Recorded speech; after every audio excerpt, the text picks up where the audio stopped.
What better way to come down from your post-election high than to watch a few clips from The View, or as I call it, The Spew. And it did not disappoint in its sobering effect. That being said, there was a pretty surprising and uplifting silver lining. Okay, well, thanks for coming by. And it ends with this world-class stink guy right here. But first, let the brainwashing begin. Could a vaccine skeptic and conspiracy theorist with no medical experience really worm his way into a position that's critical to America's health? Worm his way into a position? Look, as long as the Spew is still pretending to be objective, by putting a couple of fake conservatives on the panel, shouldn't they leave the biased commentary for their stars? Evidently, the producers feel the brain softening must start immediately. And that's no surprise, as their ladies appear to be convincing less and less people of anything. I think the ratings prove that, and if you look at the comments on their YouTube channel, it appears more people are there to roast them than to root them on. And no one illustrates the reason for this better than Joy Behar. He's a longtime vaccine skeptic and conspiracy theorist who has linked antidepressants to school shootings. He wants to get rid of fluoride in the water. Cavities. Cavities? Is she for real? I mean, I know their audience, and yes, you can still scare them with RFK Jr.'s vaccine criticism. But fluoride? I know quite a few liberal Democrats who already know fluoride is on its way out. The word is getting around, and it's only a matter of time. Most of Europe has already removed it as an additive. The science is in, and this stuff is lowering the IQ of our nation's children. Do we really want dumb kids with strong teeth? Not to mention, even the science that touts its benefits for teeth is flimsy. There are better ways to prevent cavities. The problem? Fluoride is a waste byproduct of several manufacturing processes. They don't simply make it to strengthen teeth. If those companies can no longer get paid to dispose of it in our water supply, they will have to incur the cost of disposing of it elsewhere, which is no picnic. Quick anecdote, I know someone who recently went to get a fluoride treatment, and their dentist wouldn't let them spit it in the sink. They were told it corrodes the pipes. You can't make this stuff up. Its demise as an additive to our water will cost some powerful people some money. So fluoride may not go away quietly, but it is going away. And so are fans of The View who have a clue. Welcome back to Shadow Records Independent Media and Film. I'm Scott. If you enjoyed the content, please like, comment, subscribe, and share. Let's continue. Measles is a good segue to what I was going to talk about, because the biggest concern is obviously the vaccines. And he's rolled back the idea of the mandatory vaccines. There is a problem with that, though.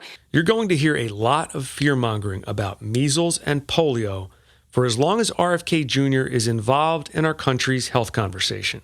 Here, Sarah Haynes explains her perception of this problem. So the problem here is if you don't have mandatory vaccines for our school-aged kids, the herd immunity goes out the door. So even if as an individual parent, you're like, I want my child vaccinated, if enough of them don't do it, you do risk some outbreaks we haven't seen in decades. Look, I'm not going to get into this topic in depth. It's not the point of this video. I will say this, even with the increased V-skepticism fostered by the 2019 global health crisis, I haven't directly encountered a single person impacted by polio or measles, other than in their mind. Now, I'm not saying they don't exist, but I haven't experienced them. I have, however, directly encountered numerous people impacted by various forms of autism, as well as immune system disorders like psoriasis, eczema, asthma, and a severe allergy to something as innocuous as a peanut. These chronic illnesses are on the rise and clearly not caused by natural human evolution. It must be due to environmental factors,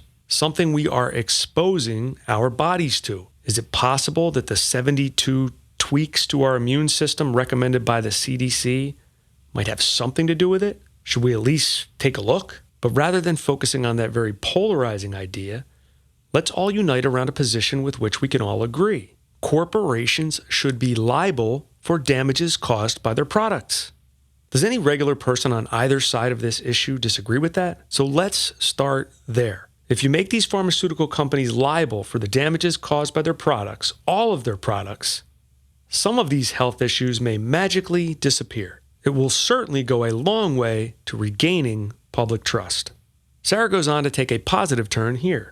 The good thing if there is one here, is what Alyssa alluded to. Someone has to fix our food in this country, because people here die the earliest and live the sickest lives out of 10 developed countries. We've known for a long time that when you eat in this country versus Europe, the same food manufacturers manufacture cheaper and worse food for all of us here in this country, and those same companies know how to adjust it and give it to Europe. Common sense should tell you that RFK Jr.'s position on cleaning up our nation's rivers and lakes, food industry, and pharmaceutical industry are all coming from the same place. I think the media-induced fear related to the pharmaceutical issue is preventing people from realizing that. Well, he'll be very good for people who miss polio. Perhaps this effort to make our food safer, which seems to be embraced by people across the board, will help him break through all of the negative propaganda that is preventing us from making progress elsewhere. But now on to the bigger silver lining. I never would have guessed it would come in the form of Democrat New York City Mayor Eric Adams. So let's get right to, you heard us talking about RFK Jr. being the head of HHS. What do you think about that appointment? The executives will nominate and bring in those who they believe will move their vision forward. And everything from the fluoride issue, I believe we should have fluoride in the water based on what my experts are telling me.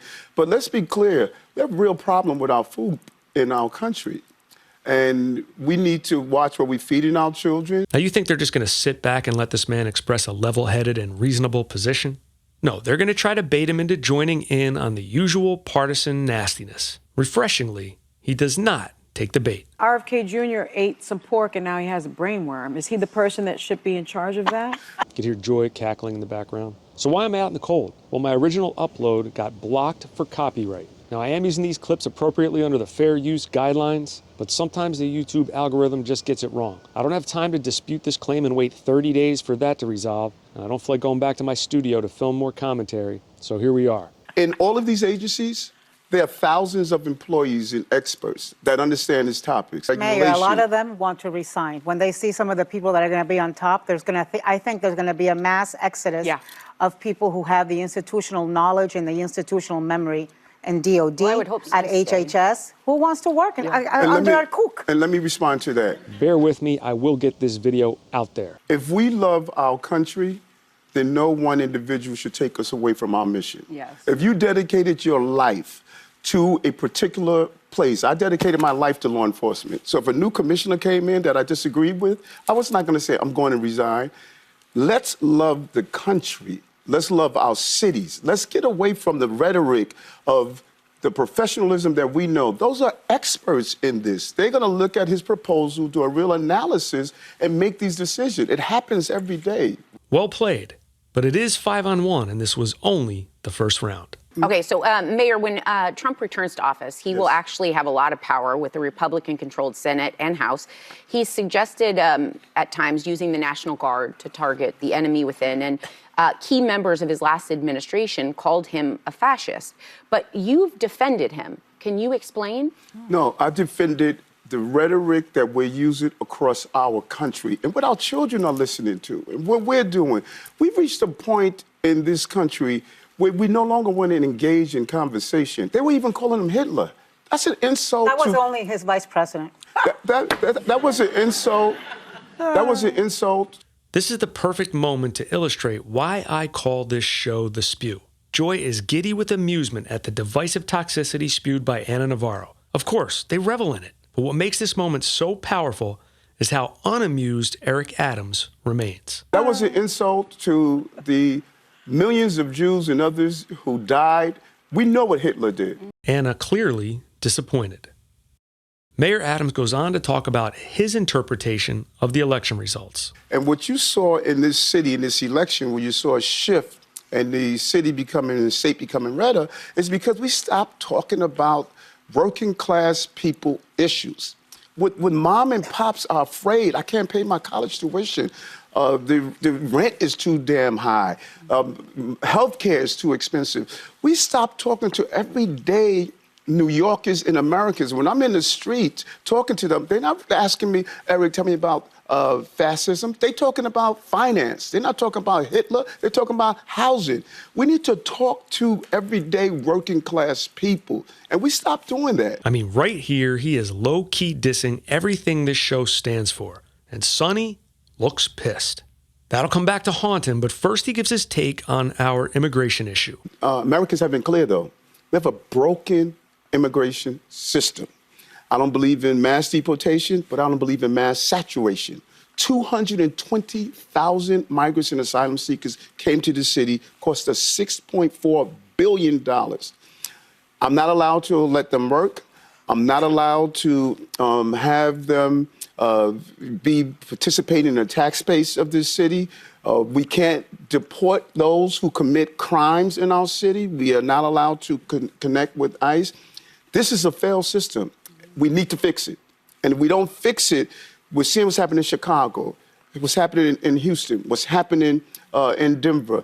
This is wrong for cities to pick up this course. They only gave me $200 million out of $6.4 billion that it should have gone to everyday issues in our city. Now, I may not agree with every aspect of his position, but it is a refreshing, common sense take. But look out, here comes Sunny. Now, there's no way for me to know this for sure, but I suspect this question would not have been asked had he played ball earlier in the interview. Let me ask you this, Yes. Mayor. Back in September, you were indicted on charges that allege you accepted luxury travel perks and illegal campaign contributions from a Turkish official who was seeking political favors. Now, a few members of your inner circle have also been indicted. More are under investigation. I understand you have pled not guilty. You continue to run the city. But critics are suggesting that you have recently embraced Trump, perhaps because you want either the charges dropped or perhaps a pardon from President-elect Trump. What's your response to those critics? Oof. This is a lesson for all liberals and Democrats. This is only a friendly show if you allow these ladies to lead you where they want you to go. Let's see how he handles it.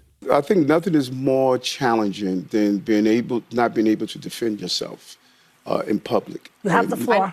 I know that I'm sorry? You have the floor. Well, he can't really talk about the case. There you go, former prosecutor. I'm so glad you're saying that. Can't talk A about former the case, prosecutor. but you can talk about She's not going to let him off that easy. whether or not you believe that your recent embracing of Trump, your critics are saying, is because you hope for a pardon or you hope to get some sort of the charges perhaps dropped. Listen, I said it over and over again. I did nothing wrong. I spent 40 years of my life, 22 of them as a police officer, protecting the children and family of the city.